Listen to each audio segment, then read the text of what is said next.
He gave the nature of the injuries and the treatment he had applied. He gave the nature of the criminal situation as Lucas had described it and as the scene in the forest had confirmed, including the specific detail about the staging area and the people who had been using it, because those details were the details that determined the level of response required, and the response needed to be at the right level from the first call rather than being escalated after an inadequate initial response had already consumed time. He asked for state-level involvement and gave the reason for the ask.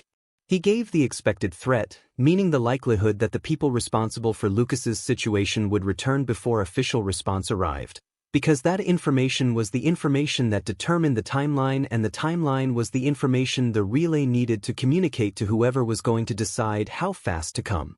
The relay came back through the storm's interference, broken and partial but present, a voice from the Valley Emergency Coordinator acknowledging the call and the location and the request. Someone was coming. The storm was a factor in the timeline. Ethan said he understood the timeline and that he would manage until the response arrived, and he meant it in the specific, grounded sense of a person who has assessed what managing will require and has determined that the requirement is within his capacity. He turned off the radio. He went back to the main room and stood in it with the professional part of his attention engaged, the part that looked at spaces the way a person looks at a chessboard, seeing not just the current positions but the possible moves, not just what was there but what could be done in it and what could be done against it and what the geometry of the space permitted and what it prevented. One main entrance. 4 walls, 1 window each. The wood stove solid and substantial to the left of center. The kitchen table to the right. The couch against the far wall where Lucas lay. He moved the kitchen table 3 feet to the right, which was not much and was exactly enough, which changed the angles available to anyone coming through the door without announcing itself as having been changed, the difference invisible from outside and significant from inside. He repositioned Lucas, moving him from the couch to the floor behind it with the couch between him and the door being the thing that mattered. He told Lucas what he was doing and why in the concise, clear language of a briefing delivered under time pressure, and Lucas listened and understood and cooperated without requiring the explanation to be longer than it needed to be, which was the response of someone with enough field experience to recognize a person who knows what they are doing and to trust that recognition. He turned the lamp to its lowest setting. Not off. A dark cabin from outside was a cabin that invited caution and careful approach. A lit cabin was a cabin that invited the assumption of normalcy, and the assumption of normalcy was something he could work with. He positioned himself in the chair to the side of the door's direct line, the position that gave him the maximum information about what came through the door while giving what came through the door the minimum information about him. He had Kira's location in his peripheral awareness at all times. He had the layout of the space memorized in the way that a space gets memorized when you have been living in it for 5 months and have now, in the last 30 minutes, been looking at it with a different kind of attention that overlaid the familiar with the tactical and produced a combined picture that was more complete than either alone. He waited. This was something he had also practiced over 10 years, in various configurations of uncertainty and duration. The waiting that is not passive but is the active maintenance of readiness in the absence of the thing that the readiness is for, the waiting that does not drift or diminish but holds its quality through the length of the interval because the length of the interval is not the waiting's problem but simply its condition. He was good at this kind of waiting. He had been good at it before the Navy had trained him in it and the Navy had made him better. Kira came and stood beside him. She had moved from the floor by the couch without any signal from him, moved at whatever moment her own assessment of the situation had told her that the floor by the couch was no longer the correct position and that beside him was. He put his hand on her back briefly, feeling the steadiness under his palm, the specific quality of an animal that is neither tense nor relaxed but is in the third state, the state that is the combination of both, the readiness that is taut without being rigid and present without being reactive. He recognized it from the inside. He had inhabited it himself more times than he could count, and it felt, from the outside, through his palm on her back, exactly like what it was. Her ears came forward at 2:48 in the morning. Both of them, fully, locked forward in the complete orientation of an animal that has detected something specific at a specific distance in a specific direction and has filed the detection as significant. Her body went still with the stillness that was active rather than passive, the stillness of something that has directed all of itself toward one thing and has nothing left over for anything else.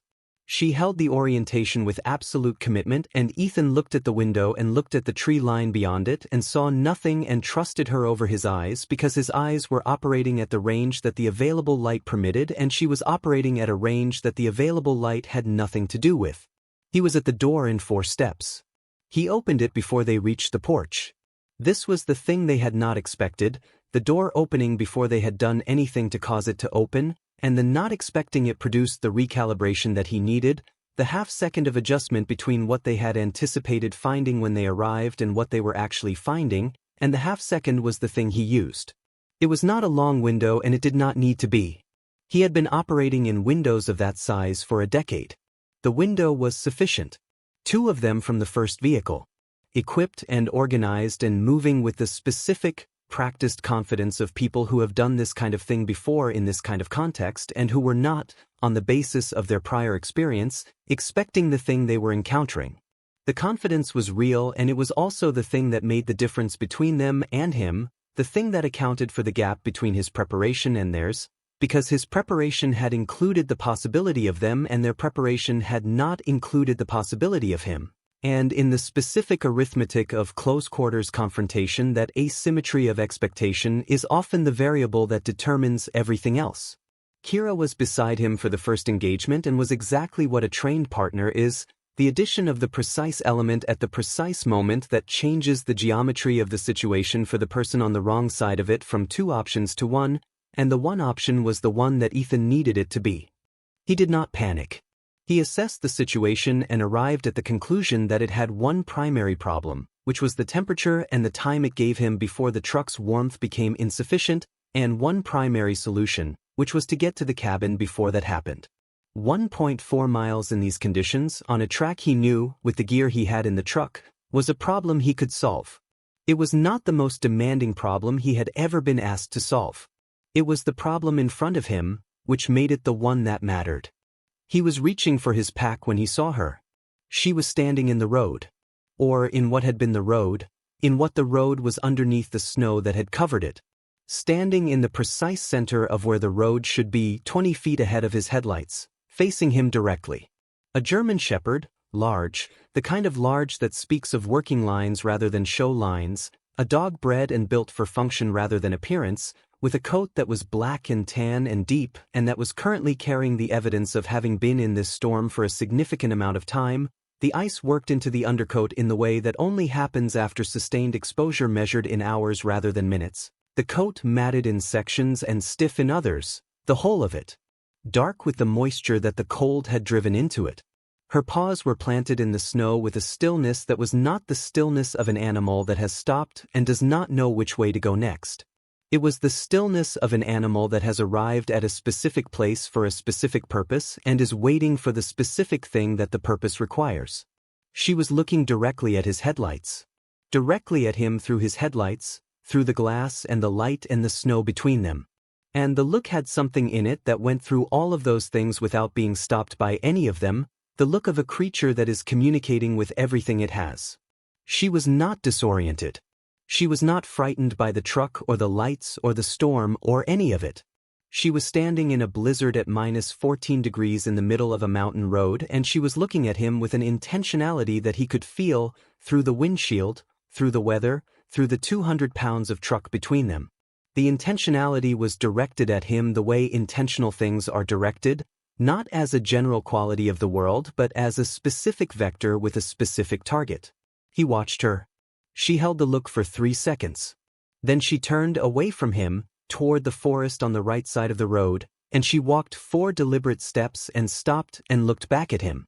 He had learned, over 10 years of being in situations where the available information was always partial and the time to act on it was always limited, to trust the first clean read of a situation before the analytical mind had time to generate its alternative explanations and its reasonable doubts. His first clean read of this situation arrived before he had consciously assembled the evidence that produced it. The dog wanted him to follow her into the forest. That was the situation. That was what was happening. He also had the opposing argument, which was clear and reasonable and available. It was -14 degrees and falling. He had a truck with a working heater. The protocol for vehicle breakdown in winter wilderness conditions, the protocol that existed because it had been tested by the outcomes of people who had not followed it, was to stay with the vehicle. You are visible. You are warm. You are findable by anyone who comes looking. You stay. The dog looked at him. He thought about the word protocol and the contexts in which it applied and the contexts in which something else applied instead, the contexts where the protocol was the right answer and the contexts where following the protocol was how you missed the thing that the protocol had never been designed to account for. He had spent 10 years in the contexts where the protocol never fully applied, where the situation always had a specific element that the general rule had not anticipated, where the person who followed the protocol when the protocol was insufficient was the person who produced the insufficient outcome. He turned the engine off. He pulled on his pack, which lived behind the seat the way his gear had always lived within reach since the first week of his first deployment, the habit of a person who has learned that readiness is not a state you achieve once and maintain passively but a practice you perform continuously through the small daily decisions about where things are and whether they are in order. The serious winter jacket over everything, the one with the real rating, not the rating for a cold day in the city but the rating for the kind of cold that the mountain was currently producing and would produce more of before the night was over. Boots already on and tied correctly, through every eyelet, the lacing that does not come undone when you are moving hard in deep snow. His flashlight from the glove compartment, the professional one with real lumens and a beam that cut actual distance rather than the decorative illumination of a flashlight that looks capable and isn't. The fixed blade from the pack's exterior sheath in its position where either hand could reach it. Everything. He pushed the truck door open against the wind and stepped out into the storm. She was still there. In exactly the position she had been in when he had watched her through the windshield, patient in the specific way of something that has made a decision and is waiting for the circumstances to catch up with it. She watched him come around the front of the truck and she watched him test the snow depth with one boot, registering it and adjusting, and she watched him orient toward her, and then she turned and moved toward the tree line. She moved with a direction and an economy that resolved the last remaining fraction of uncertainty about whether she knew where she was going. She knew exactly where she was going. She had been to where she was going and had come back from it and was now returning, and the route was established in her, not something she was navigating but something she was executing, the difference between a person reading a map and a person walking a path they have walked before, a fundamental difference in the quality of attention required and the quality of certainty available. She moved through the snow with the efficient, ground-covering gait of a working dog on a task, low-centered, quick-pawed, finding the firmer surface under the drifted top layer with the practiced accuracy of an animal that has covered a great deal of difficult terrain and has developed a relationship with terrain that goes beyond the individual surface and becomes a general literacy, the ability to read any ground and know what it will give and what it will take. Ethan followed her into the trees. The forest changed the character of the storm without reducing its seriousness. The canopy above him filtered what came down from horizontal to something more nearly vertical and reduced its density, and the trunks around him broke the direct force of the wind into something more complex and less assaulting, working it into eddies and redirections that were still cold and still present but were no longer the wall of force that the open road had been. He could breathe more easily.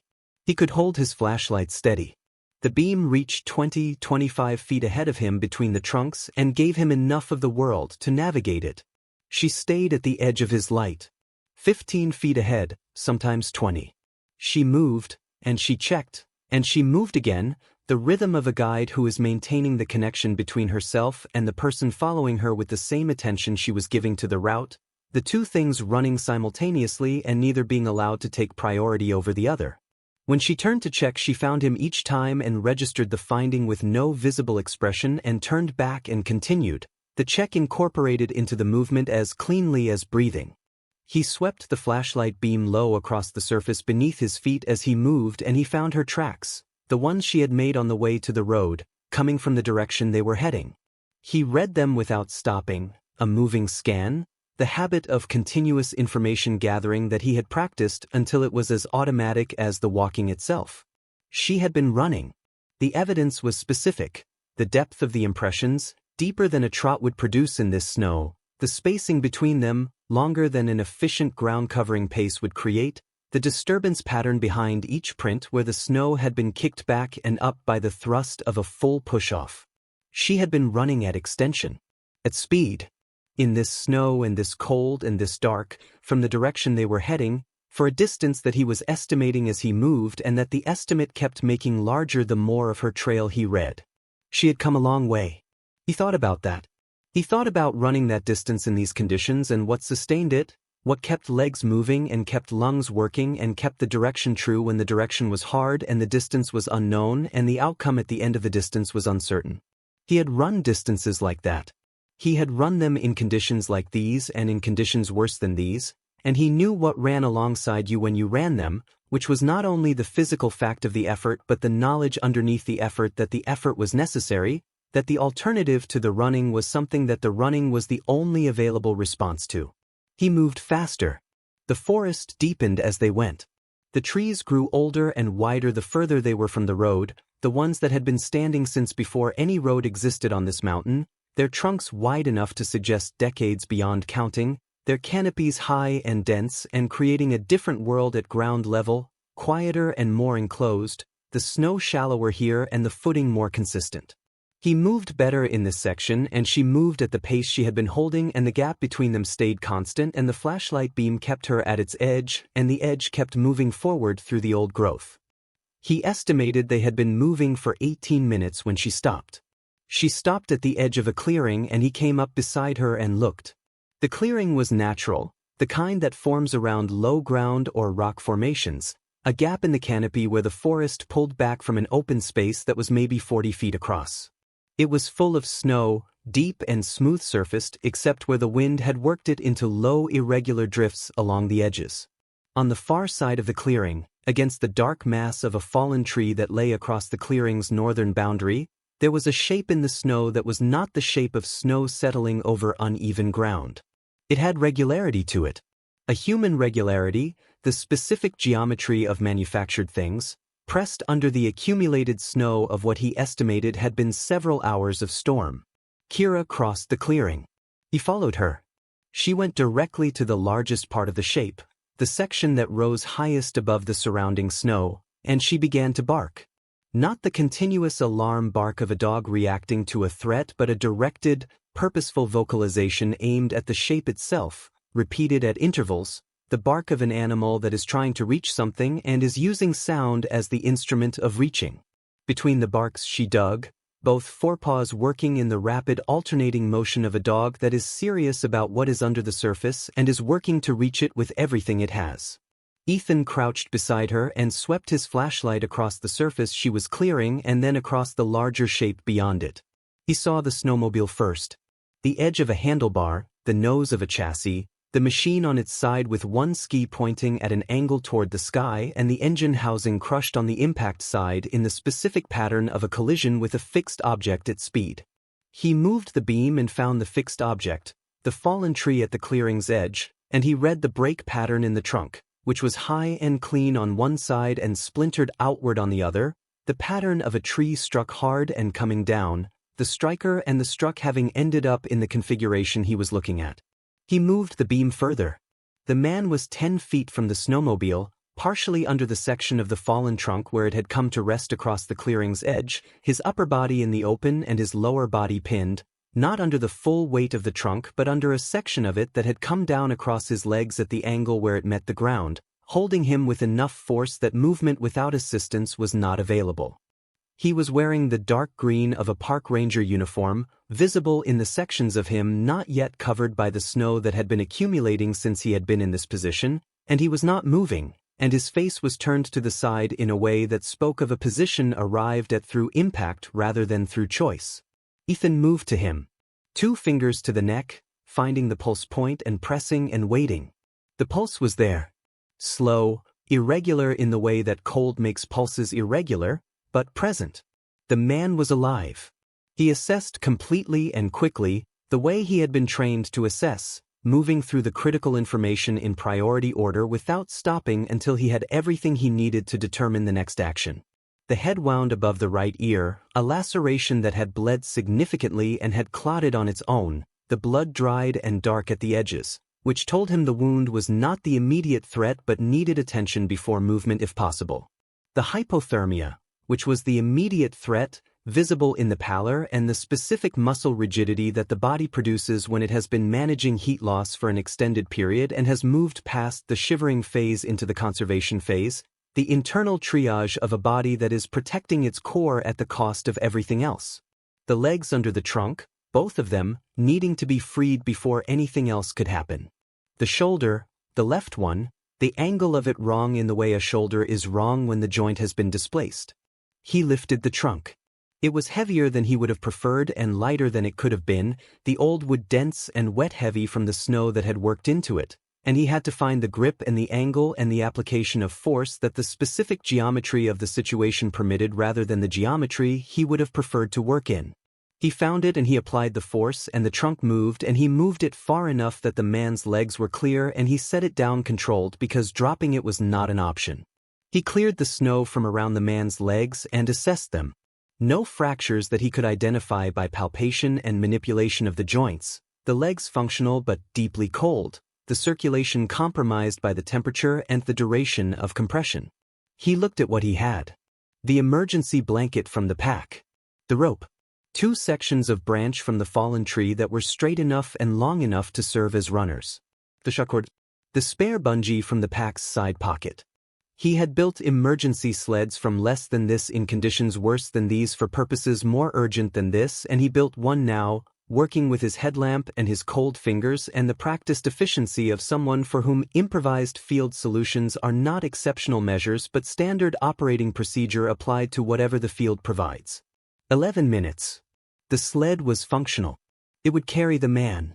It would not be comfortable and it would not be fast, but it would work, and working was all it needed to do. He got the man onto it carefully, attending to the head and the shoulder and the alignment of the legs, covering him with the thermal sheet and securing the covering so the movement would not strip it. He checked the pulse again. Still there. He checked the breathing. Present and shallow but maintaining itself. He spoke close to the man's ear, not expecting response but providing the stimulus of a voice and the information that someone was there and that there was a direction and that the direction was toward warmth. Then he took the drag rope over his shoulder. He looked at Kira. She was already facing back the way they had come, already oriented toward the road and the track and the cabin at the end of the track, and she was looking at him with those dark eyes that he had been looking into since the moment she had appeared in his headlights and that contained the same thing they had always contained, which was a quality of clarity and direction that he had stopped trying to name and had simply accepted as what it was. She was ready. She had been ready for a long time. She had been ready since before he had opened the truck door, had been building toward this moment through however many hours and miles she had covered to reach him, and the readiness in her had the specific quality of something that has been sustained over a long effort rather than produced in a single moment, the readiness of something that does not run out. She moved. He followed, pulling the sled. The way back was longer than the way out, as it always is when you are carrying something, when the effort of moving is added to the effort of what you are moving, and every step is a negotiation between the forward momentum you are trying to maintain and the weight that is arguing continuously for the ground. He did not think about the distance. He thought about the next 15 feet and then the 15 feet after that, the management of long difficult efforts in sections rather than in their totality, the oldest practical wisdom about sustained exertion, applied now to a mountain forest in a blizzard with a man on a sled and a dog setting the pace. He moved through it the way he had moved through everything that had required sustained movement under sustained difficulty, which was steadily, which was without the emotional relationship to the difficulty that would have made the difficulty larger than it needed to be, which was with the full allocation of his physical resources and the minimal allocation of everything else to anything that was not the next 15 feet. Kira set the pace. She had recalculated it. Not the pace she had used on the way in, not the pace she had held when she was leading him to the clearing, but a pace that accounted for the sled and the weight on it and the terrain that the sled and the weight had to navigate, a pace that was slower than her preference and that she held with the same completeness she brought to everything she did. She turned every 30 seconds. She assessed the rate of progress and the condition of both him and the man on the sled with those dark eyes, and she continued, because there was nothing in the assessment that suggested anything other than continuing, and continuing was what was required. He thought, In the sections of the route where the ground was consistent enough to allow thinking alongside the movement, about the man on the sled and about the things he had not yet had time to think about, which was everything that the scene in the clearing had told him beyond the immediate medical situation. The ranger uniform, the snowmobile and the pattern of its crash, which was not the pattern of a single vehicle accident caused by weather or terrain but the pattern of something that had gone wrong at speed after a collision with an object that should not have been in its path. The head wound, which had the quality of an injury caused by impact rather than a fall. The position of the man in the snow, which was not the position of someone who had been thrown from a vehicle and come to rest where the physics of the throw deposited them but the position of someone who had been in a specific location before the tree came down across them. He had been put here. Ethan did not need more evidence than he had to arrive at that conclusion. He had spent 10 years reading scenes for exactly the information that this scene contained, and the information it contained was specific and clear and pointed in a direction that he was going to need to understand more fully as soon as he had the man stable and conscious enough to provide the understanding. They came out of the forest and back to the road. His truck was where he had left it, more buried than it had been, the drift against the driver's side now at window height. He did not stop at the truck. He oriented toward the track branching from the road ahead and pulled the sled onto it and kept moving. The track was familiar even under the snow, familiar in the way that a path you have walked in every condition becomes familiar, the specific topography of it absorbed into the body's navigation rather than residing only in the mind. He followed it by feel and by the angle of the tree line on either side and by the memory of every turn and grade that the 5 months of using it had installed. 1.4 miles. He counted his steps. Not compulsively, not as measurement, but as the structure that keeps the pace honest when the body is telling you to slow and the situation is telling you not to. He had counted steps before in conditions where the counting was what had kept the pace alive when everything else was arguing for stopping. He counted now with the same purpose, and the steps came and the track continued and the sled moved behind him and Kira moved ahead and the cabin came into view through the trees, the light of the interior lamp warm and specific in the window. The best light he had seen in a long time. He got the man inside and got him to the couch and got the wet clothing off him and the dry clothing on and the blankets layered and the fire built to its maximum and beyond it and the water heating on the stove and the temperature taken and the assessment updated with the better information that the cabin's light provided. The assessment confirmed the forest assessment and added detail. The head wound was a laceration, significant but not deep, clotted and holding, needing cleaning and closure but not the immediate priority. The hypothermia was moderate to severe, the reading on Harold's thermometer placing him in the range where the body was still maintaining its core functions but had been doing so at significant cost for a significant period and where the cost was approaching the limit of what the body could continue to pay. The shoulder was dislocated, painful and needing reduction but not life-threatening if the hypothermia was managed first. The legs were functional, no fractures, circulation compromised but returning as the warmth began its work. He sat in the chair across from the couch and thought about what came next. Kira was on the floor beside the couch in the position she had taken without deliberation or adjustment, the position that placed her between the couch and the door, her body oriented toward the man with her head on her forepaws and her eyes open and fixed on his face. She had not moved from this position since they had come inside. She was doing the watch that she had apparently been doing in one form or another for however long the man had been in the clearing, the undeviating, complete attention of a creature that has assigned itself to a task and will not leave the task until the task is resolved. He looked at her and thought about what she had done. He thought about the run. About going from the clearing, from wherever the thing had happened that had left the ranger in the snow under the tree, through the storm and the dark and the cold and the distance, however many miles it had been, to the road where his truck had ended up in the ditch at the specific moment that he was there and not an hour earlier or an hour later. He thought about what it required to run that distance in those conditions in the dark, not the physical requirement, which was considerable, but the requirement of the other kind, the requirement that exists beneath the physical one and that the physical one draws on.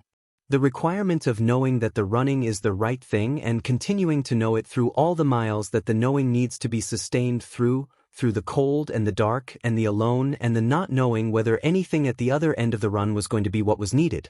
He thought that he did not have a word adequate to that quality. He had a lot of words for a lot of things. He did not have the right one for that. The man stirred at 2:15 in the morning. Ethan was in the chair, in the organized rest that is not sleep but maintains the availability of sleep's absence, the state he had spent years learning to inhabit in situations where full sleep was not an option and where the difference between resting and sleeping was the difference between being ready and not being ready. He was present when the man moved. Present and positioned and watching before the movement had completed itself. The man's eyes opened.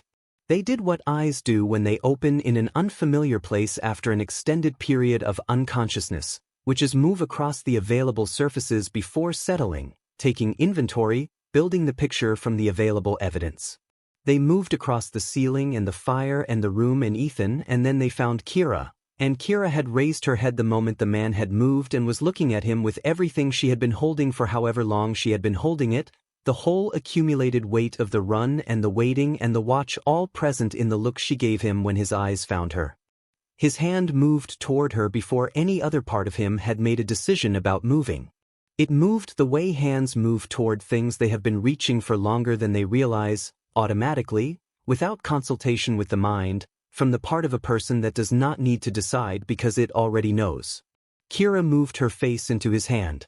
Ethan stayed in his chair and said nothing because some moments do not need anything added to them, and this was one of them, and he had enough experience with the full range of moments to know which kind required addition and which kind required only that he not subtract from them by being present in the wrong way. After a while the man spoke. His voice was the voice of a throat that has not been used in a long time and is doing its best with the available resources. He said a single word first, quietly, the way you say the name of something you were not certain you would be in the same room with again. He said, Kira. She found me, Ethan said. On the road. She led me to you. The man closed his eyes. He breathed once, slowly, the specific breath of a person receiving information that resolves something they had been carrying in a state of painful uncertainty. Then he opened his eyes and looked at Ethan with the eyes of someone running an assessment, reading the room and the person in it and what both of them suggested about the current situation and whether the current situation was what it appeared to be. Whatever he read apparently satisfied him because something in him reduced its tension in the specific way of a body that has been maintaining a state of alert that is no longer required. Lucas Grant, the man said. Park Ranger. Northern Sector. Ethan Cole. This is my cabin. Your dog came to my truck on the road about 2 hours ago. She led me back through the forest to where you were. Lucas looked at the ceiling. He was assembling the sequence, filling in the gap between the last thing he remembered and the warm cabin he was currently in. How long was I out there? I don't know exactly. Long enough. Your temperature's in the serious range. I've been managing it. You need a hospital when the roads open. Ethan paused. Tell me what happened. Lucas told him. He had been a park ranger in the northern sector for 11 years. Not the 11 years of someone who had arrived at the job and stayed in it because staying was easier than changing, but the 11 years of someone who had arrived at the job because it was the right job for who he was and what he valued, who had found in the specific combination of the outdoor work and the conservation mission and the daily presence in a landscape he genuinely loved something that held its meaning across a decade and then some.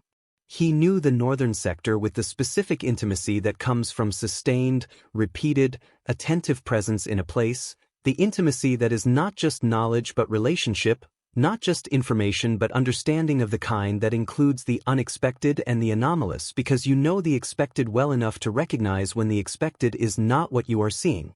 He had known for 6 months that something was operating in the northern sector that should not have been operating there. It had not arrived as certain knowledge. It had arrived as anomaly, as the specific quality of wrongness that registers in a person who knows a place well enough that wrong and right are not categories they have to think about but things they simply perceive, the way you perceive a sound that is wrong in a house you know without having to identify what the wrong sound is before the perception of its wrongness reaches you. Tracks in places where the track patterns were inconsistent with the season and the wildlife and the legal human activity that the sector permitted. Signs of repeated camp use in locations that were not on any legitimate camping map. Equipment found in locations where equipment should not have been, found once and then not found again in a pattern that spoke of collection and redistribution rather than abandonment. The specific quality of a landscape that is being used for something that the people using it for it need to not be found doing. He had started documenting it in the way that you document something when you know that official channels will need more than your professional perception before they can act, which is carefully and thoroughly and over time, building the evidential foundation that turns anomaly into actionable fact. 6 months of documentation while continuing the regular work of the sector, maintaining the patrols and the reports and the normal presence that was his job, while alongside it building the parallel picture of what the normal presence was increasingly suggesting was happening in the parts of the sector that his normal presence was not scheduled to reach. 3 months ago the picture had resolved into something he could describe specifically. The operation in the northern sector was using the mountain's remoteness and the cover of the legitimate hunting and recreation activity that created normal human traffic in the area to move things that were not wildlife through the mountain corridors that wildlife used. The staging area, when he had eventually found it during a patrol that had followed anomalous snowmobile tracks into a section of the sector that had no legitimate reason for snowmobile traffic, was large enough and well-maintained enough to suggest an operation that had been in place for a significant period and that had the organizational sophistication of something that had been refined over time rather than improvised for the occasion. He had been building the report that would transfer the case to the federal authorities with the appropriate jurisdiction. He had been close. The documentation was substantial. The evidence was organized. He had been 2 days from submitting it. Last night he had gone out on a standard evening patrol, Kira with him as always, the partnership of 2 years that had developed the specific efficiency of a working relationship that had been tested in enough actual conditions that both parties knew what the other would do before the doing, the coordination that becomes possible when two things have been working together long enough. He had been in the northern section when he had found the tracks, a set of snowmobile tracks going in a direction that his 6 months of documentation told him was the direction of the staging area, and he had followed them because following things that should not be going where they were going was his job. They had come back on him while he was at the staging area. Not from one direction, which would have allowed him options, but from two simultaneously, which was the approach of people who had done this before and who understood that the options needed to be eliminated before the confrontation rather than during it. He had gotten Kira out. That had been the priority, and it had been the right priority, and he had accomplished it, gotten her clear before the situation closed, told her to find someone with the command they had trained for this exact kind of eventuality, the command that he had hoped they would never need and had trained for anyway, because training for things you hope you never need is what distinguishes the people who survive the things they hoped they would never need from the people who do not. She had held the look for 3 seconds, the 3 seconds she always held when she was receiving something serious from him, when she was attending to it with the full weight of her attention. Then she had gone. He had not known, watching her go into the storm, whether she would find anyone. He had not known the direction she would run or how far she would need to go or whether what she found at the end of the distance would be the right thing. He had told her anyway because it was the only option that had any hope in it, and because she was Kira, and because he trusted her the way you trust something that has been working alongside you for 2 years in conditions that test trust until it either holds or doesn't, and his trust in her had held every time it had been tested. He had been in the snow under the tree for a very long time after that. Lucas finished the account and was quiet. Ethan sat in Harold's chair and held what he had just been told, assembling it with what the scene in the clearing had told him, integrating the two pictures into the single picture that they together produced. It was a clear picture. It was a picture that had a specific implication about what the night still held, beyond the hypothermia and the dislocated shoulder and the head wound that had bled and clotted. He said, "The staging area. The people who were there. They know I was there," Lucas said. "They know what I was documenting. And they know the roads are closed." Lucas looked at him. "Which means they know official response is delayed," Ethan said. "And they know a ranger who was at their staging area is somewhere on this mountain and is not confirmed as no longer a problem." "Yes," Lucas said. "They'll come back to confirm." "Yes." Ethan looked at Kira. She was looking at him now, not at Lucas, with those dark eyes that he had been reading since the road, and they were telling him the same thing they had always told him, which was that the situation was what it was and that what the situation was required a specific response and that the specific response was available. He got up and went to the back room and turned on the CB radio, Harold's old unit maintained on Harold's schedule, and keyed Channel 9.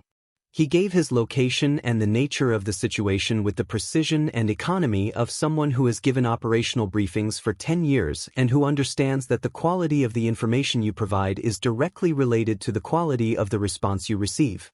He gave Lucas's name and agency. He gave the nature of the criminal situation as Lucas had described it. He asked specifically for state-level response and gave the reason for the ask. The relay came back through the storm's interference, broken but confirmatory. Someone was coming. The storm complicated the timeline and he understood that and he said so and he said he would manage until they arrived. He turned off the radio and went back to the main room and stood looking at the cabin with the professional part of his attention, the part that had spent a decade assessing spaces for what might happen in them and what could be done about what might happen.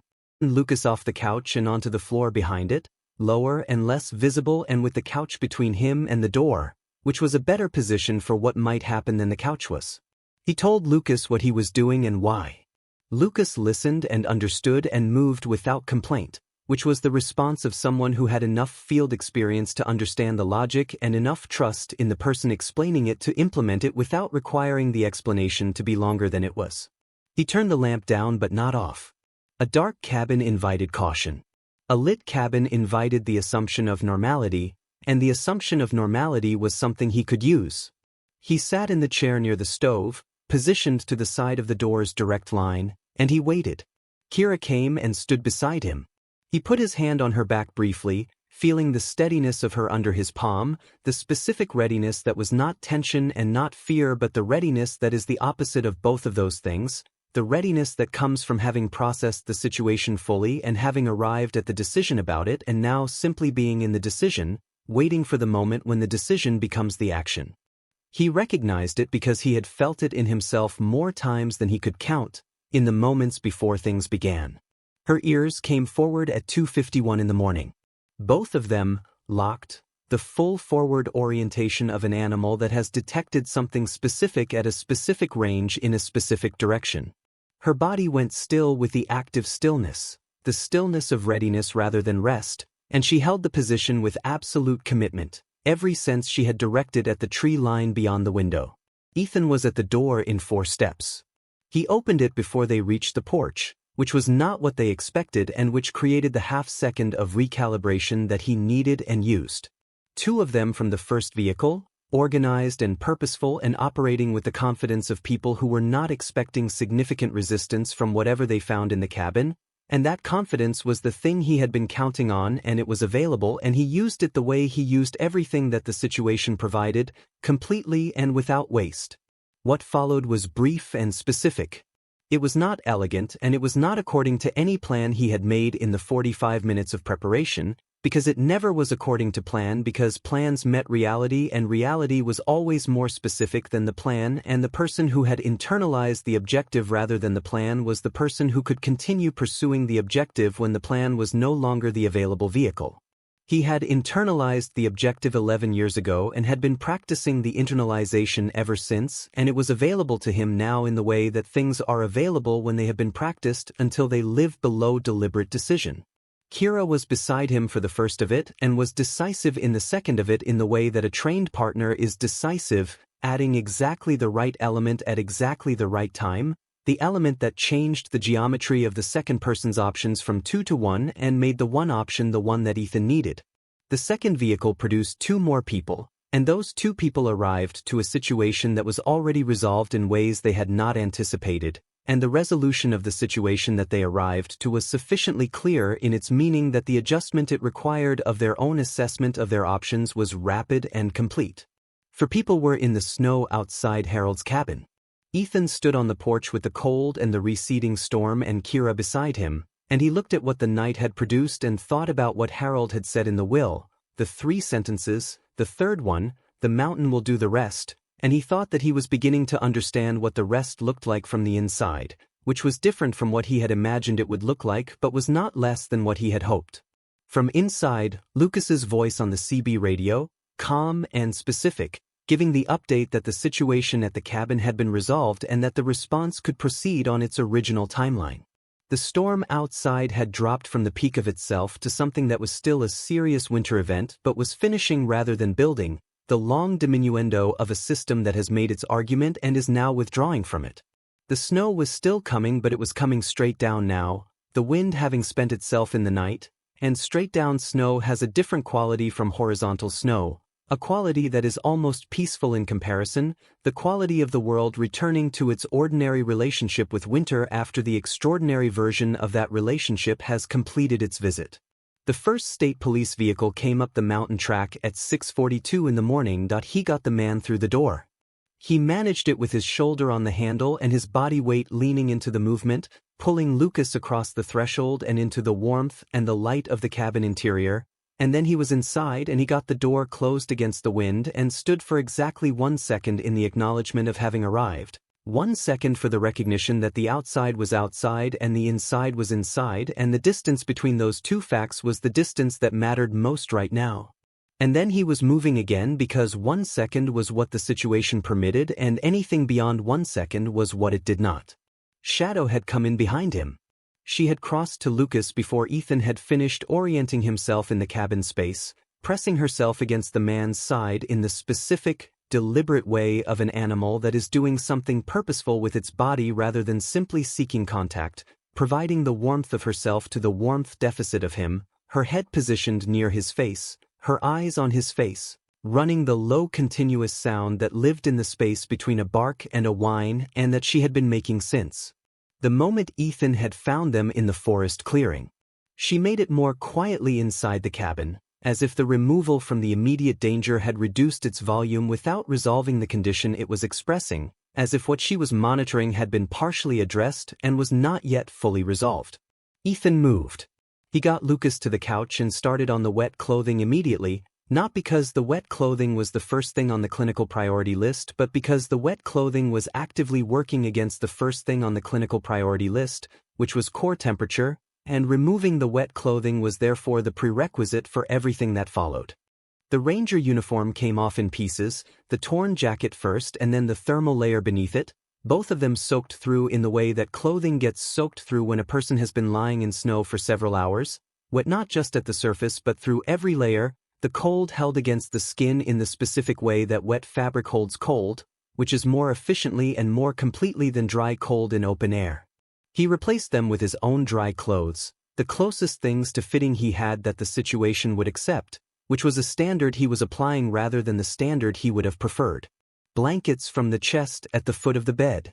Harold had kept good blankets, heavy wool, the kind that hold heat rather than simply suggesting it, and Ethan layered 3 of them over Lucas with the attention to coverage that the situation required, making sure the feet were included and the sides were tucked and nothing was left exposed to the cabin air that could be kept against the body's warmth instead. He built the fire.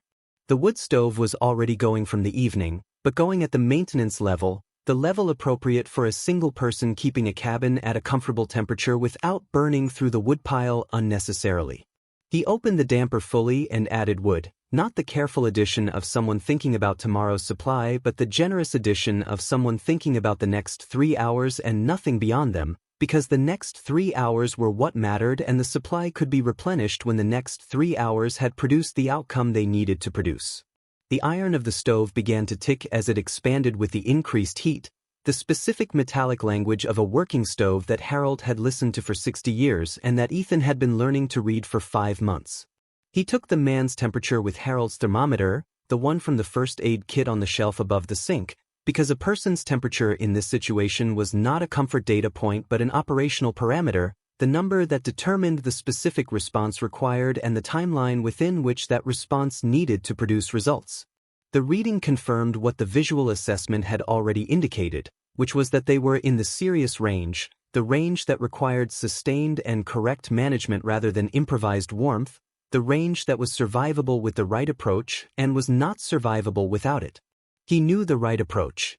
He had learned emergency medicine the way operators learn it, which is not as an academic discipline organized around understanding but as a survival skill organized around application, the knowledge of what you can do for a person in a field environment with what you carry and what you find, structured entirely around the single question of what keeps this person functional until they can reach people with more resources than you have.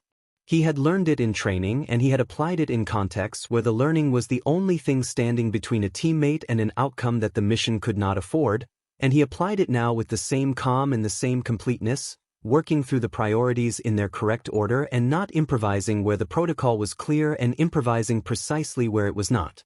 He sat in Harold's chair across from the couch when he had done what he could do for the moment, and he looked at Lucas and thought about what he had not yet had time to think about, which was the truck in the forest and the things the truck had contained and what those things meant about who had put Lucas in the snow under the tree and whether those people were finished with what they had been doing when they had put him there. He had read the scene in the forest with the trained eye of someone who had read scenes for a decade and had learned that scenes tell you things if you look at them with the right quality of attention, the things that explain how the scene came to be the way it is rather than just describing the state that it is currently in. The ranger uniform.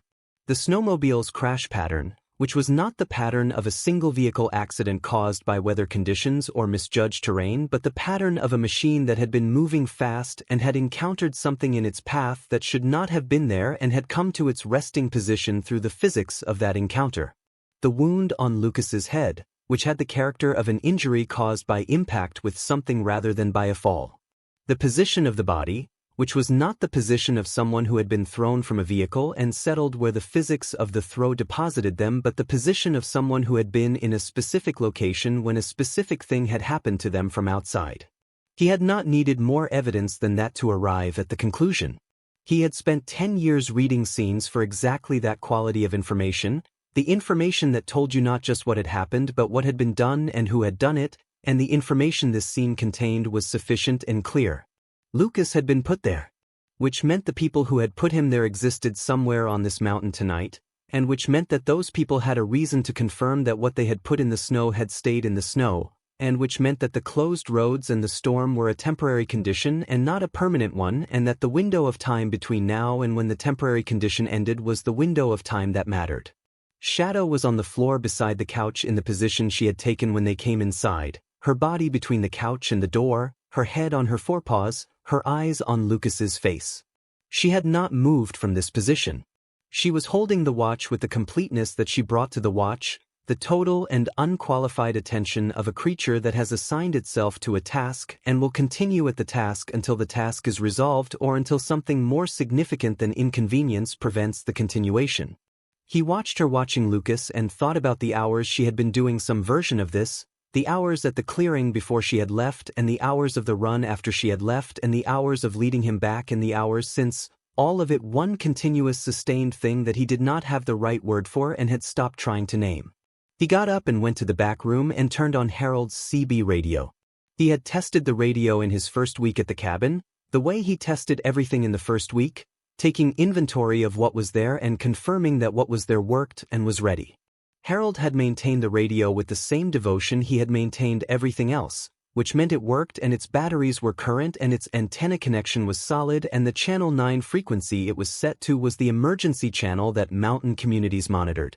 He keyed it and gave the location and the situation with the precision and economy of 10 years of operational briefings, the discipline of information delivery that strips everything that is not essential and keeps everything that is, that produces in the listener a complete picture in the minimum possible time. He gave Lucas's name and agency. He gave the nature of the injuries and the treatment he had applied.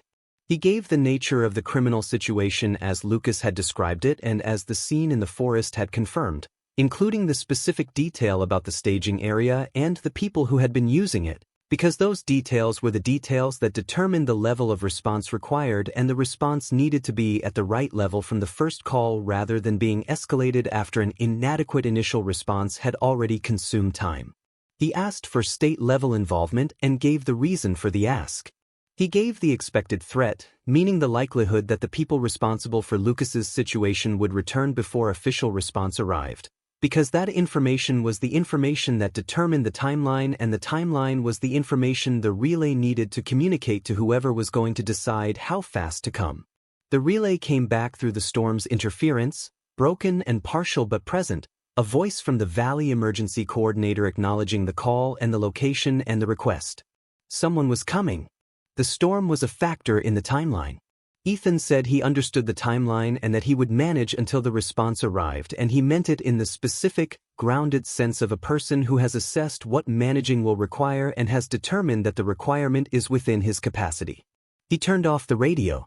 He went back to the main room and stood in it with the professional part of his attention engaged, the part that looked at spaces the way a person looks at a chessboard, seeing not just the current positions but the possible moves, not just what was there but what could be done in it and what could be done against it and what the geometry of the space permitted and what it prevented. One main entrance. 4 walls, 1 window each. The wood stove solid and substantial to the left of center. The kitchen table to the right. The couch against the far wall where Lucas lay. He moved the kitchen table 3 feet to the right, which was not much and was exactly enough, which changed the angles available to anyone coming through the door without announcing itself as having been changed, the difference invisible from outside and significant from inside. He repositioned Lucas, moving him from the couch to the floor behind it with the couch between him and the door being the thing that mattered. He told Lucas what he was doing and why in the concise, clear language of a briefing delivered under time pressure, and Lucas listened and understood and cooperated without requiring the explanation to be longer than it needed to be, which was the response of someone with enough field experience to recognize a person who knows what they are doing and to trust that recognition. He turned the lamp to its lowest setting. Not off. A dark cabin from outside was a cabin that invited caution and careful approach. A lit cabin was a cabin that invited the assumption of normalcy, and the assumption of normalcy was something he could work with. He positioned himself in the chair to the side of the door's direct line, the position that gave him the maximum information about what came through the door while giving what came through the door the minimum information about him. He had Kira's location in his peripheral awareness at all times. He had the layout of the space memorized in the way that a space gets memorized when you have been living in it for 5 months and have now, in the last 30 minutes, been looking at it with a different kind of attention that overlaid the familiar with the tactical and produced a combined picture that was more complete than either alone. He waited. This was something he had also practiced over 10 years, in various configurations of uncertainty and duration. The waiting that is not passive but is the active maintenance of readiness in the absence of the thing that the readiness is for, the waiting that does not drift or diminish but holds its quality through the length of the interval because the length of the interval is not the waiting's problem but simply its condition. He was good at this kind of waiting. He had been good at it before the Navy had trained him in it and the Navy had made him better. Kira came and stood beside him. She had moved from the floor by the couch without any signal from him, moved at whatever moment her own assessment of the situation had told her that the floor by the couch was no longer the correct position and that beside him was. He put his hand on her back briefly, feeling the steadiness under his palm, the specific quality of an animal that is neither tense nor relaxed but is in the third state, the state that is the combination of both, the readiness that is taut without being rigid and present without being reactive. He recognized it from the inside. He had inhabited it himself more times than he could count and it felt, from the outside, through his palm on her back, exactly like what it was. Her ears came forward at 2:48 in the morning. Both of them, fully, locked forward in the complete orientation of an animal that has detected something specific at a specific distance in a specific direction and has filed the detection as significant. Her body went still with the stillness that was active rather than passive, the stillness of something that has directed all of itself toward one thing and has nothing left over for anything else. She held the orientation with absolute commitment, and Ethan looked at the window and looked at the tree line beyond it and saw nothing and trusted her over his eyes because his eyes were operating at the range that the available light permitted and she was operating at a range that the available light had nothing to do with. He was at the door in 4 steps. He opened it before they reached the porch. This was the thing they had not expected, the door opening before they had done anything to cause it to open, and the not expecting it produced the recalibration that he needed, the half-second of adjustment between what they had anticipated finding when they arrived and what they were actually finding, and the half-second was the thing he used. It was not a long window and it did not need to be. He had been operating in windows of that size for a decade. The window was sufficient. 2 of them from the first vehicle. Equipped and organized and moving with the specific, practiced confidence of people who have done this kind of thing before in this kind of context and who were not, on the basis of their prior experience, expecting the thing they were encountering. The confidence was real, and it was also the thing that made the difference between them and him, the thing that accounted for the gap between his preparation and theirs, because his preparation had included the possibility of them and their preparation had not included the possibility of him. And in the specific arithmetic of close-quarters confrontation, that asymmetry of expectation is often the variable that determines everything else. Kira was beside him for the first engagement and was exactly what a trained partner is, the addition of the precise element at the precise moment that changes the geometry of the situation for the person on the wrong side of it from two options to one, and the one option was the one that Ethan needed it to be. The second vehicle produced two more. They arrived to a situation that was already past the point at which their arrival changed the balance of it, which is the best possible situation to arrive to if you are one of the two remaining people and you are running a rapid assessment of what your realistic options are. The assessment did not take long. The two remaining people were not unintelligent and the evidence in front of them was not ambiguous. For people were in the snow in front of Harold Paulson's cabin, secured with the cord from Ethan's pack and the laces from their own boots, in conditions that were uncomfortable and from which they were not going anywhere. Ethan stood on the porch with Kira beside him and looked at what the night had produced and felt the specific quality of a situation that has moved from the uncertain phase to the resolved phase, the quality that is not relief exactly, not in the moment, but is the recognition that the variables have been reduced to the ones that time and the official response will handle rather than the ones that required him specifically. From inside the cabin, Lucas's voice on the CB radio, steady and clear, giving the update that the situation at the cabin had been resolved and that additional units should proceed on the original timeline. Outside, the storm was in its diminuendo. The wind had spent itself through the night and what remained of it was a presence rather than a force, moving through the trees without the sustained purpose it had carried at midnight.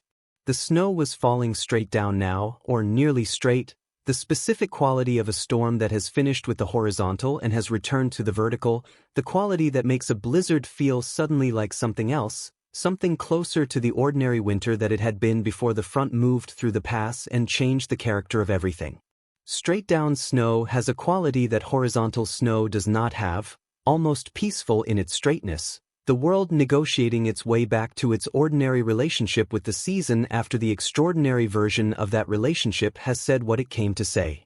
The first state police vehicle came up the mountain track at 6:41 in the morning.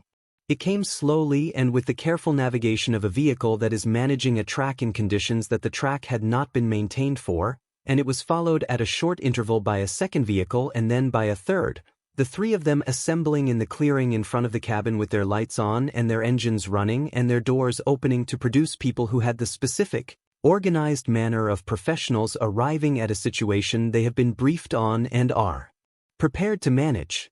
The lead officer was a woman in her 40s with the particular quality of authority that comes from years of arriving at situations that were complicated and being the person who was responsible for making them less complicated.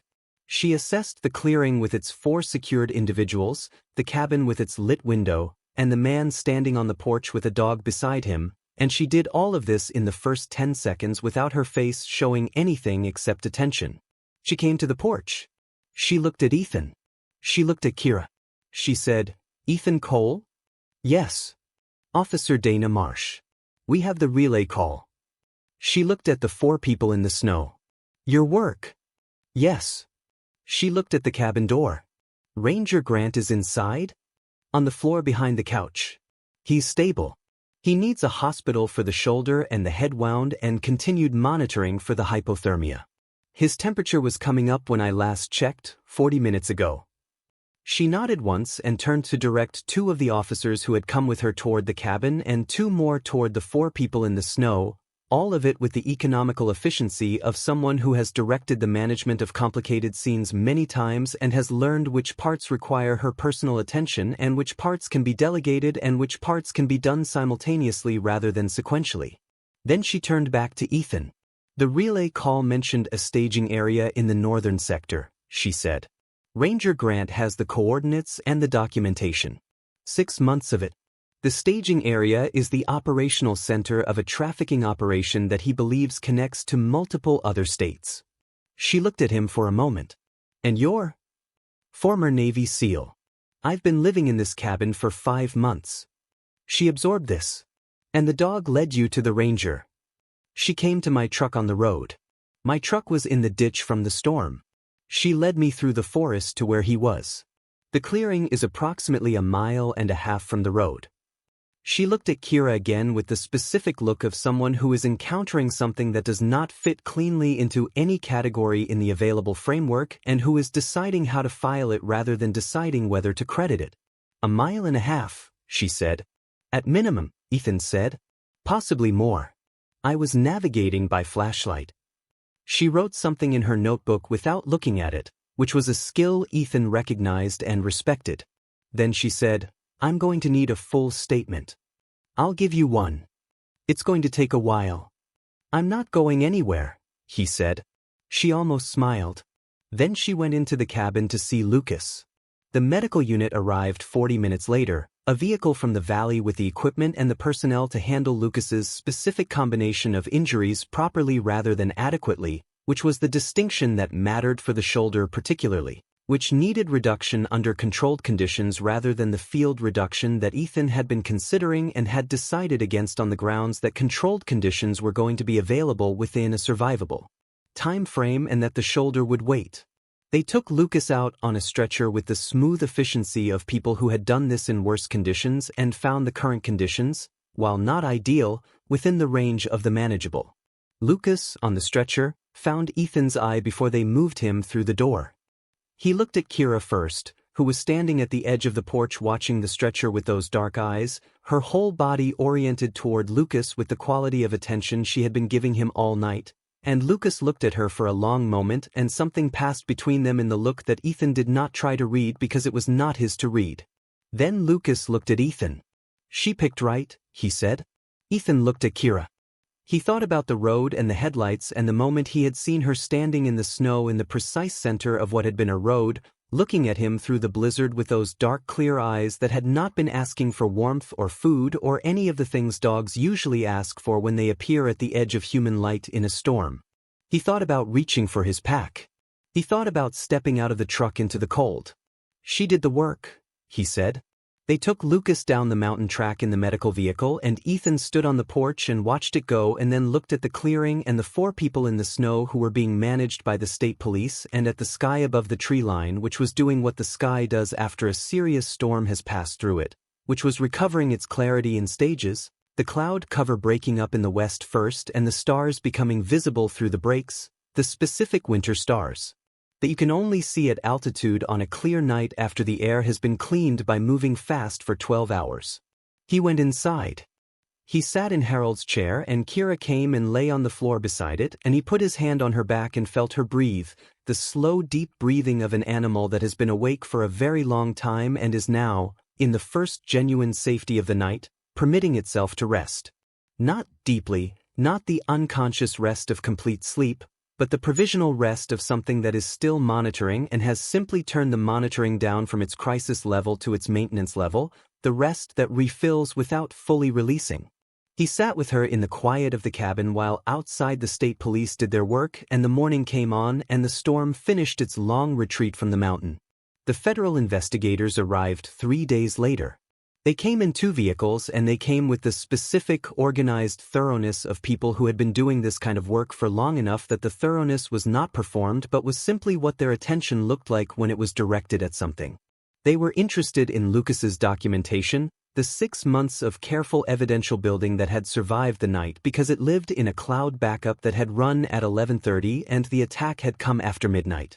They accessed it through the ranger station system and they spent 2 days with it and at the end of 2 days they had a set of conversations with their counterparts in 3 other states that produced a level of coordinated response that Lucas had been trying to generate through official channels for 6 months and had not been able to generate until the night on the mountain had generated it for him. They were also interested in the staging area, which they reached on the 2nd day in vehicles equipped for the track conditions and which they found exactly where Lucas's coordinates placed it, which was thorough and well-maintained and contained evidence that connected the northern sector operation to the broader network in ways that the documentation alone had been able to suggest but not prove. The evidence in the staging area provided the proof. They were interested in Ethan's account of the night, which he gave twice on 2 consecutive days with the same precision and the same content both times, which was the response of someone whose account did not vary because the account was what happened and what happened was not subject to variation. The lead investigator, a man named Hargrove who had been doing federal criminal investigation for 20 years and who had the specific, patient curiosity of someone who understood that the interesting parts of a case were usually the parts that did not fit the expected pattern, asked Ethan on the second day how he had come to be in the forest at midnight in a blizzard. Ethan told him about Kira. Hargrove listened with the listening that his 20 years had produced, complete and attentive and without the visible processing that less experienced listeners show, the listening that absorbs without reacting and reacts later when the absorption is complete. When Ethan finished, Hargrove looked at Kira for a moment, who was on the floor near the stove in the position she had taken since the night of the storm whenever she was in the cabin, the position that placed her in the center of the space with a clear line of sight to the door and to every person currently in the room. Hargrove wrote something in his notes. He said, "The truck was in the ditch. The dog appeared on the road. You got out of the truck and followed her into the forest at -14 degrees in a blizzard in the middle of the night." "Yes," Ethan said. Hargrove looked at him. "Why?" Ethan thought about the question. He thought about the 3 seconds he had sat in the truck after she had turned toward the forest and looked back. He thought about what had been in her eyes, the quality of it, the specific thing that it had communicated before his analytical mind had had time to generate its alternative explanations and its reasonable objections. He thought about the word protocol and the word trust and the difference between them and when each of them was the right answer. "Because she asked me to," he said. Hargrove looked at Kira for another moment. Then he wrote something else in his notes and moved on to the next question. The 4 weeks that followed were the weeks of official process, which is a different kind of difficult from the difficult of the night itself, slower and more procedural and requiring a different kind of patience, the patience of someone who has done the thing and now has to wait for the systems that document the doing to complete their documentation. Ethan gave his statements and answered his questions and was available when availability was required and otherwise returned to the daily life of the cabin, which was the same in its components and different in its quality, the difference being something he was still in the process of understanding and was not trying to understand faster than it wanted to be understood. Kira stayed. This was not a decision that was made explicitly. It was a situation that developed through the accumulation of days in which she was there, and the days in which she was there felt like the right number of presences in the cabin rather than one too many, and by the time enough of those days had accumulated the question of whether she was staying had already been answered by the fact that she was staying and neither of them had found a reason to revisit the answer. She had a place by the stove. She had a bowl that had been Harold's emergency supply dog bowl, found in the cabinet where Harold had kept things that might eventually be needed, maintained in readiness the way Harold maintained everything. She ran with Ethan in the mornings on the forest trails she was still learning, the trails that she navigated with the speed of an animal returning them to memory, adding them to the map she carried internally of terrain that was worth knowing. She watched the tree line in the evenings from the porch with the attentiveness of something that has decided this is a thing worth watching and is going to watch it. Lucas came to the cabin on a Friday in the 3rd week of December. He came with his shoulder in the late stage of recovery, the sling gone but the arm still being careful about what it was asked to do and how fast, and with the scar from the head wound visible above his right ear in the new skin that had grown over it, smooth and slightly different in color from the skin around it. He came with the look of someone who has been through something significant and has been processing it in the time since and is now in the specific state of having processed it enough to be present in conversation about it without being inside it, which is a particular equilibrium that takes a specific amount of time to arrive at and that cannot be rushed into arriving sooner. Kira met him at the tracks and before he reached the cabin. She went to him with the full weight of the reunion, the meeting of two things that had been separated by a distance that was not only geographic, and Lucas went to one knee in the December snow and held her face in both hands and said something to her that Ethan could not hear from the porch and did not need to hear because he could see it in the quality of the moment. The way some things are visible even from a distance and through the silence that separates you from them. Ethan handed him coffee when he came up the porch steps. They sat on the porch in the December cold, the cold that was serious but was the ordinary serious of December at this altitude rather than the extraordinary serious of the blizzard, the cold that was simply what winter felt like here and that had a different quality from the cold of that night in November, a quality that was familiar rather than hostile, the cold of a place you have decided to be rather than a condition that has decided to include you whether you have chosen it or not. The case, Lucas said. He meant the investigation, the federal case, the ongoing legal architecture being built on the foundation of his 6 months of documentation and the staging area evidence and the 4 people who had been in the snow in front of Harold's cabin. Moving, Ethan said. Hargrove called last week. They're at the stage where they have more than they need and are deciding what to pursue first. Lucas nodded. He looked at the mountain. Daniel's testimony is going to be the center of it, he said, referring to one of the 4 from the cabin, the one who had decided on the second day of federal questioning that cooperation was a better long-term strategy than resistance and had provided the kind of information that connected the northern sector operation to its sources in a way that made the sources visible to people with the authority to do something about the visibility. Hargrove seemed confident, Ethan said. Lucas nodded again. Kira was between them, in the specific position she tended to take when the 3 of them were in the same space, equidistant from both, central, the place from which the connection between all present parties could be maintained without any of them being separated from any of the others. She was looking at the mountain with those dark clear eyes, and the mountain was doing what it did in December, which was holding the snow on its upper faces and releasing it from the lower ones in the slow negotiation with the season that was always happening and that you could see if you watched it over enough days. The mountain's relationship with winter expressed in the daily change of where the snowline sat and how the light fell on the different faces at different hours. She's staying? Lucas said. He meant Kira, and he was not asking in the way that expected a different answer from the one that was visible, but in the way of someone who wants to hear the answer said. Ethan looked at Kira. He thought about the road and the headlights and the blizzard and the moment of seeing her standing in the snow looking at him, and about the 3 seconds in the truck and about stepping out into the cold and about all of it, the whole sequence of the night assembled in the way that a night assembles in memory, in fragments rather than in order, the significant moments surfacing rather than the continuous flow of them. He thought about Harold's will and the mountain will do the rest and the 5 months of trying to understand what the rest was going to turn out to be. She's staying, he said. Lucas nodded. He was looking at the mountain.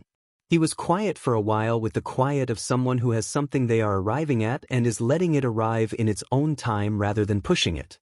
Then he said, without looking away from the mountain, I want to come back here. When the sector is rebuilt and the station is running again. I want to come back to the work. Okay, Ethan said. I'll need a base. Somewhere close to the sector. Somewhere Kira knows. He paused. She knows this place now. Ethan looked at the clearing and the tree line and the mountain beyond them, at the specific angle of the December light on the north face and the way the snow sat on the upper branches of the firs at the clearing's edge and the particular quality of the sky at this altitude in this season, the sky that Harold had been looking at from this porch for 60 years and that Ethan had been looking at for 5 months and that seemed, each time he looked at it, to have more in it than the previous. Looking had found.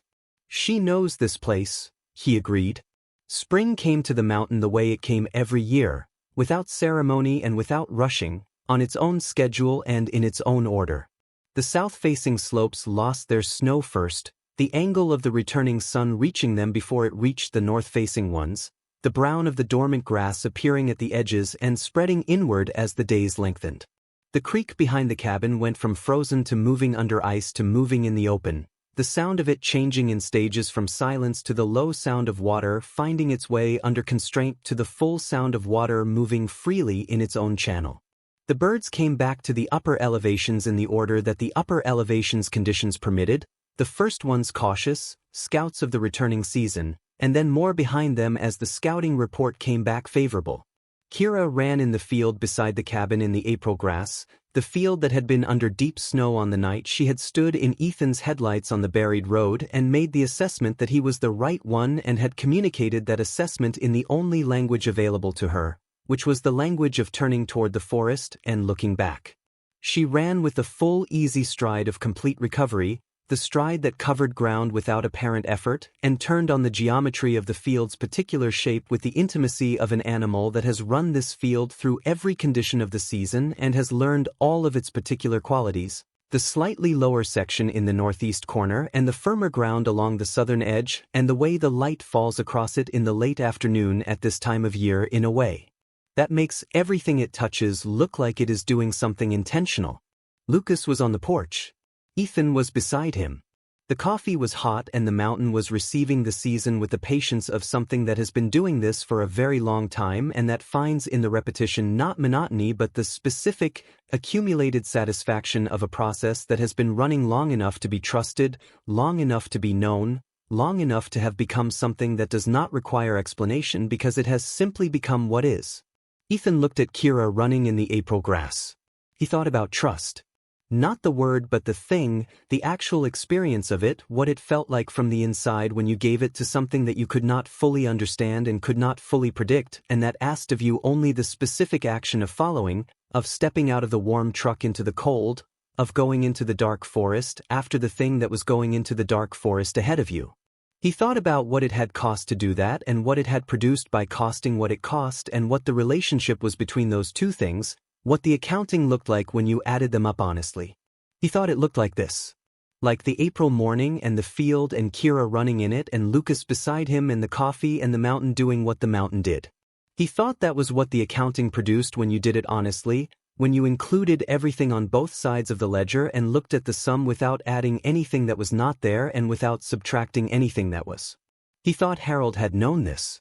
He thought the third sentence in the will was not a vague consolation but a specific prediction from a man who had lived in this place for 60 years and had paid the kind of attention that 60 years in a place allows you to pay, who had understood something about what this mountain provided to the people who came to it with the right quality of openness, which was not the openness of a person without defenses but the openness of a person who has enough trust in themselves to let the unexpected be unexpected rather than immediately converting it into the expected.